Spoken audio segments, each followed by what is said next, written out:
JEE आणि नीट म्हणजेच engineering entrance आणि मेडिकल एंट्रन्स ह्या एक्झामचं प्रिपरेशन करणाऱ्या प्रत्येक मुलांसाठी हा अति महत्वाचा मेसेज. अंबरनाथ मध्ये सर्वप्रथम आम्ही घेऊन आलो आहोत अभ्यासक्रमातला गुरुकुल पॅटर्न. येस, गुरुकुल पॅटर्न. आता गुरुकुल पॅटर्न म्हणजे काय?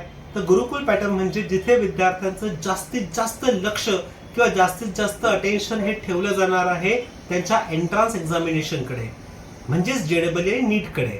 मग जर JEE आणि नीट मध्ये जास्तीत जास्त टाइम स्पेंड करायचा असेल तर गुरुकुल पॅटर्न हवाच. मग ह्या गुरुकुल पॅटर्न मध्ये एक्झॅक्टली आहे तरी काय? तर त्यामध्ये आहे तुमचं कॉलेज आणि तुमचा क्लास हे एकाच ठिकाणी. होय, कॉलेज आणि क्लास एकाच ठिकाणी. मग ते आहे तरी कुठे? ते आहे आपल्या अंबरनाथ ईस्ट मध्ये LSLC academy, Lakshya Siddhi learning centre, Ambernath east, Sawant Tarkhed. चला मग लवकर भेटूयात.